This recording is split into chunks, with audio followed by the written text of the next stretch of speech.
Tunay ngang napaka-inspiring mag-ROTC. Kaya sa mga mag-aaral natin dyan, sumali na kayo. At sa kaugnay way of life, ating kilalanin ang isang Army Captain na sumasalamin sa diskarte, sipag at malasakit. Isang tunay na huwaran at inspirasyon ng pamilyang kaugnay.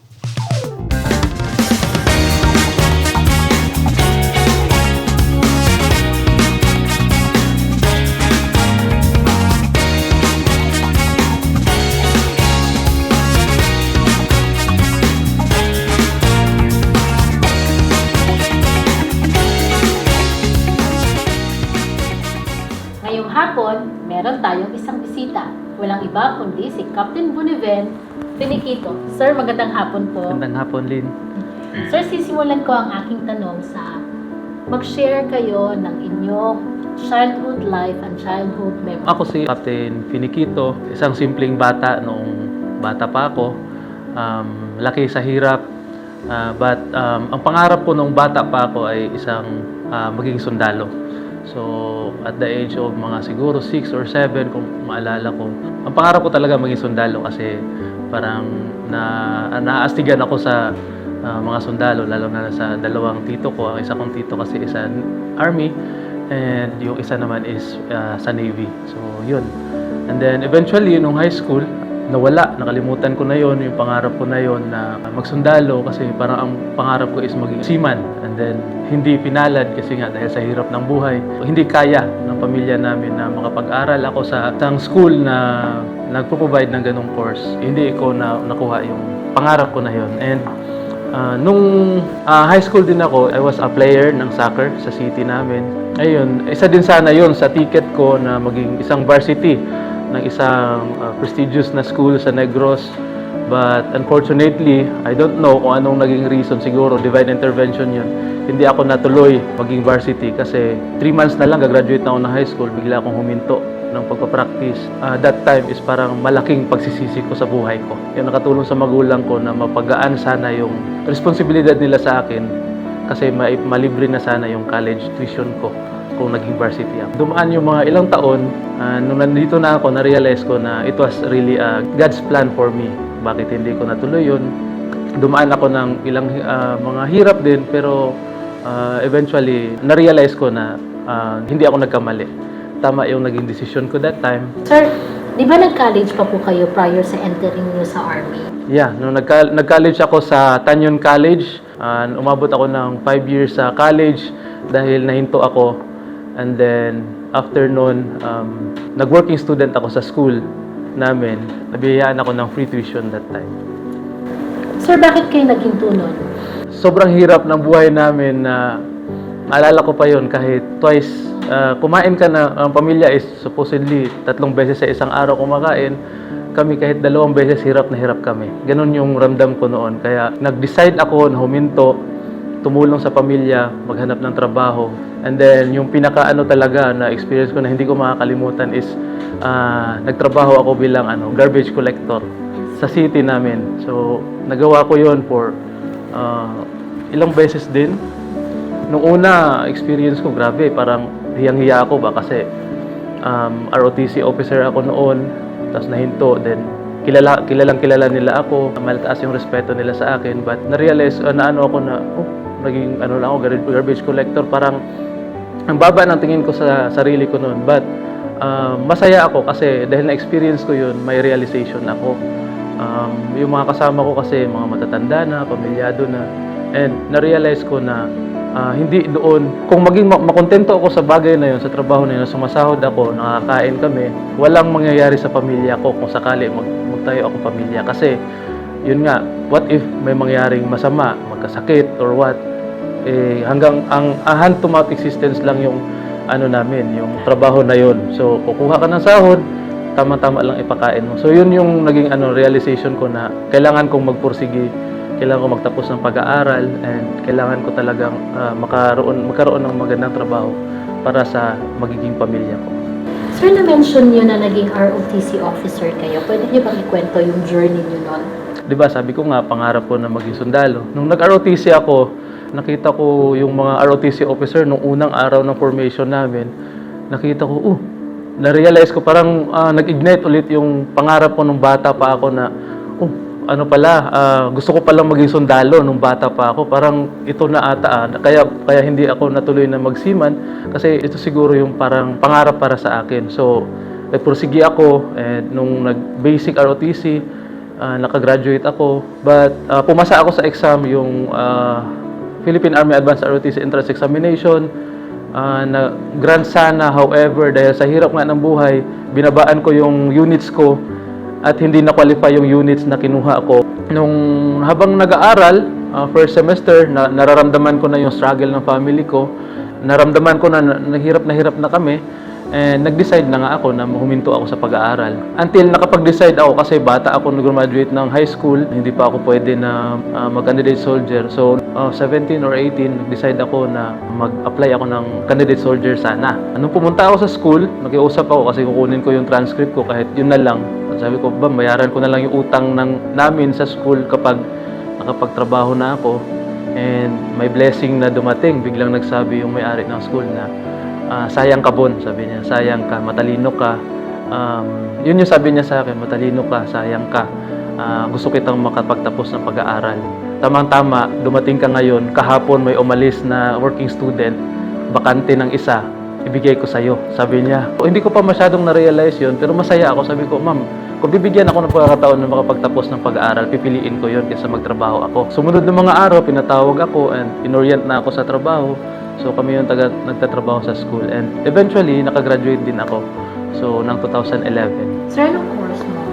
Bachelor of Science in Business Administration, major in Finance and Management Accounting. Sir, graduate ka na ng college. Paano ka napunta doon sa moment na nag-apply ka for military? Pag-graduate na po ko sa 2011, lumipad na agad ako sa Manila kasi pinuntahan ko yung tito ko and mag-apply ako ng officer candidate course. Supposedly 2012 papasok ako. Ganun. But unfortunately, every time nag-exam ako, pumapasa. Mataas naman yung nakukuha ko sa APSAT ngayon. Battery test before. Sa AQE, lagi na lang hindi talaga ako pumapasa. May 1 point na lang ang kulang ko, hindi ako pumapasa. And then antay na naman na ilang days. And biglang may dumating doon na classmate nung NCO doon na na-assign, nasa PMA. Tapos sabi niya na anong ginagawa nila, nag-uusap, kumustahan sila. And then biglang sumigaw yung NCO sa akin. Hindi naman sumigaw, pero tinawag ako. Sabi, Finikito, gusto mo magkadete? Sabi niya sa akin. Sabi ko na, ay sir, ayoko. Sabi ko, 4 years na naman, mag-aral na naman ako. Sabi ko, 5 years na ako ng college, mag 4 years na naman. Parang ako abogado nun, sabi ko. Tapos narinig ng NCOIC nila, sabi niya, akong bahala sa pamasahe mo, mag-take ka, sabi niya. Naisip ko, kumpleto naman ako ng requirements, why not try ko? Sige sir, tingnan ko sir, magsabi na lang ako sa Saturday kasi Sunday yung exam. Ayun nga, so, yung Saturday, nakapag-decide ako, mag-exam na lang ako kasi try lang, libre naman bibigyan naman ako pamasahe So, yun. And, punta ako, nag-exam ako. Grabe, hirap kasi na-expose ka sa college ka na business ad, math, tapos pagdating doon, pero iba na math, business na math yung accounting. And pagdating mo doon sa exam is more on yung pang high school na geometry, ganon. So hindi ko masyadong pero nasasagutan ko naman, but yung iba is parang with prayer na kasi hindi na talaga ako sure kasi nakakalimutan ko na kasi high school nga. And sabi ko pa nga hindi ako papasa noon. And fortunately yun, pumasa. And yun nga, nagtuloy-tuloy. Nag-prepare ako sa katawan ko physically, nagpalakas. And then may mga nag-advise ko paano ang pag-prepare sa medical. And then yun nga, nakapasok. Yung time na yun, sir, ano po yung naramdaman nyo? Doon ko na-realize, sabi ko hindi ako pang OCS, hindi ako pang OCC. Sabi ko, pang PMA pala ako, sabi ko. So yun yung ko na parang hindi ako napunta ng PMA dahil ginusto ko. Kundi parang feeling ko, tadhana ko talaga na makapunta ako doon. Hindi, kasi sinubukan ko sa iba And hindi ako nagpaplano na mag-PMA But napunta ako doon. Kaya sabi ko, para sa akin talaga. Sir, ano yung kwento mo nung unang araw mo sa PMA? Yung take-off? Nasanay ako sa mainit na lugar. And pagdating sa Baguio, pagbaba mo pa lang sa bus sa Baguio, parang gustong bumalik sa bus kasi mas malamig sa labas kaya sa loob ng bus na naka-aircon na yon. And then, na-realize ko, hindi ako nakapag-prepare sa tubig, ganyan. Medyo na-culture shock ka kasi, syempre, inaano ka talaga ng pressure, ganun. And then, naramdaman ko yung pagka-homesick. Nare-realize ko kasi matagal ako, nag-working ako, halos hindi na ako umuwi sa bahay. Nagpunta ako sa pagka-graduate, nagpunta na ako sa Manila agad. Tapos nag-aantay doon ng almost 1 year. Tapos nasa PMA na ako. Tapos parang sabi ko, ang haba-haba na ng panahon na wala na ako sa bahay. Parang maiyak-iyak ako, gano'n. Naantay, namimiss ko yung pamilya ko. But sabi ko, ano pang gagawin ko? Alam, babalik ako, mangolekta ulit ako ng basura o dito ako, pagtsagaan ko. Kaya yun yung naging motivation ko. Sir, sa 4 years mo sa PMA, ano yung parang lesson, the best lesson na natutunan mo? Pag plebo ka is follower ka. Ang lesson ko talaga dun is lagi ka lang sumunod. Basta tama. Minsan kahit alam mo naman na wala nakatingin sa'yo, gawin mo pa rin yung tama. Pagdating naman nung yearling, 3rd class ka is dapat mag-set the example ka sa magiging junior mo na nag-direct sa'yo. Sa 2nd class namin, yung 3rd year namin is naging squad leader. Iba naman yung pagdala mo kung paano mo sila dalhin. Isa sa take ko dyan is masaya ako kasi buong squad namin, almost buong squad namin, ako, 2nd class, may 3rd class ako na 3, tapos plebo na 5. Sa amin dyan, 3 lang kami ang walang bakal. Alam nila yan, kung ang bakal, ang tawag doon is kung dean's list ka or commandant's list ka. Kapag ganon siya, ibig sabihin, achiever sila. Achiever ka sa loob ng Kaya, PMA. ibig sabihin, ako bilang squad leader, hindi man ako nagkabakal, but yung mga subordinate ko sa squad ko is ang tataas ng na-achieve nila. Kaya tuwang-tuwa ako kasi bilang squad leader, parang nagampanan ko kung paano ko sila i-lead and na-inspire ko sila. Yung pang last year nyo sa PMA, sir, ano yung parang natutunan nyo doon? More on na kasi parang organizational leadership. Hindi na kayo sa isang squad kundi maraming iniisip nyo. Buong core na yung iniisip nyo. Sir, after graduating sa PMA, may real McCoy na eh. Hindi na yung estudyante ka na lang, kadete ka na lang eh. Paano kayo nag-adjust, sir, from being a cadet to a real platoon leader? Pagdating ko sa field, nakikinig ako sa mga advices ng mga senior officers, ng mga other NCOs, ganun. And then, yun, sinusubukan ko na i-apply sila. And then, at the same time pa rin, nasa iyo pa rin yan. Ikaw pa rin ang nagja-judge eh. Nag-weigh ka pa rin eh, kung tama ba ito yung decision ko or hindi. Sir, saan kayo unang nag-platoon leader? Una na platoon leader ako sa Charlie ng 71st IB doon sa Davao de Oro. Sa Charlie is kami yung parang naka-main effort sa PIDOC before, o BTA before, yung Bayanihan Team Activities. So, parang CSP siya ngayon. Yun yung ginagawa namin sa barangay na targeting so area na yun. And then, nung una, observe lang ako kasi syempre hindi ko pa masyadong kabisado. But eventually, na-realize ko na ito na dapat gawin, ganyan. And every time may summing up, kami yung nagde-defend. Bakit paano namin na-clear yung isang area. And dati, ang iniisip ko pa lang, i-clear lang yan, ganun lang. But eventually, na-realize namin na nakakatulong ka na pala sa buhay ng barangay na yon. Kasi before, ang gulo-gulo ng lugar nila, may IED dito, may IED dyan, kung naririnig mo yung kwento nila. But right now, ang ganda na. Nung bago kami umalis doon is sementado na yung daan. Na yung community nila doon. Parang makakapasok na yung mga services ng bawat ng LGU. So, looking back, sir, ano yung parang ikaka-take pride mo sa sarili mo? Sa mga nagawa mo doon? Every time na pag makikita, mag-scroll ako sa Facebook kasi may mga friends ka pa rin doon eh. Pag nakikita ko yung parang marirealize ko, grabe ang gulo nito noon. Pero ngayon, ang ganda na. So, parang masasabi mo, kahit sa sarili mo na lang, kasi ayaw ko naman na i-brag ko yung sarili. O kahit yung unit namin na kami yung isa dyan sa nakatulong. But parang feeling mo, parang ang gaan-gaan ng loob mo kasi nakatulong ka doon na-develop yung isang lugar. Kaya pangarap ko yan na ma-assign din ako someday sa lugar namin, na makatulong din ako na ma-develop din yung lugar na yun. Sir, bilang officer, ano yung pinanghahawakan nyo na prinsipyo? Ang sa akin lang is gawin lang lagi ang tama. For me kasi, ito yung lagi kong advice nga sa mga bagong officers, bagong EP na dumating, ganyan. Sir, ilang years na kayo in service?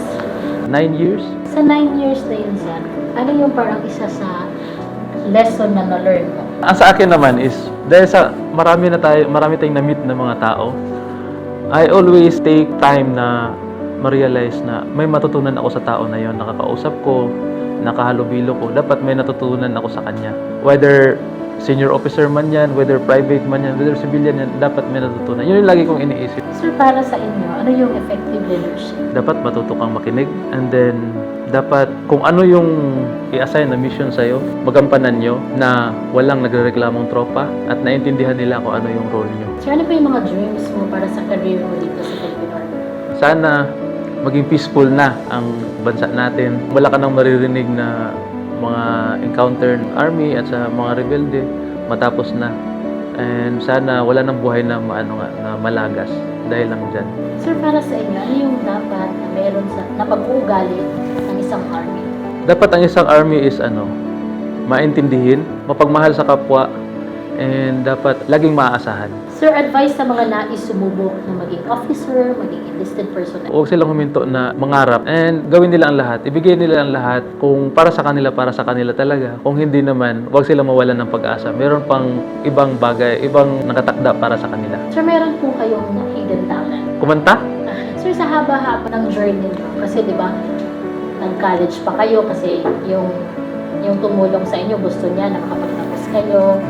Tapos, nag-stop-stop pa kayo noon, nagtrabaho kayo sa kung saan-saan, sumubok kayo ng iba't ibang entry sa military, hanggang sa nag-PMA kayo, ngayon, in service na kayo, tapos captain na kayo. Ano yung gusto mong maibahagi doon, sir, para makapagbigay ka ng inspiration sa ibang mga gusto din sumubok? Ano lang, buhay natin kasi is hindi laging period. Hanggat humihinga ka, may pag-asa tayo. So, wag na wag tayong huminto. Always seek tayo kung para saan ba talaga tayo. Kasi yung iba, may iba sa atin na hindi pa natin alam kung para saan tayo. May iba na naghahanap pa rin ngayon, umabot na sa 30 plus years old na hindi pa nila alam kung para saan tayo. But ang sa akin lang is hanapin natin kung saan talaga tayo. Sir, dadako na tayo sa ating fast talk. Ready ka na ba? Sure. Sir, ano ang mga ginagawa mo kapag ka nagbabakasyon ka mula sa trabaho? Nag-aalaga ng bata. Favorite unit, assignment, and designation? Bago pa naman ako sa IG, but marami akong nagawa sa 71st. Pinakamahirap na assignment at designation?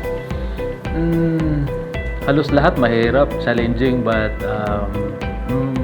fulfilling kasi nagampanan lahat. Pinaka-memorable na rango sa buong career? Nung company commander ako, first lieutenant to captain. Yes, sir. Best word to describe yourself? Always happy. Happiest moment in your life? Marami, but yung kinasal ako. Okay.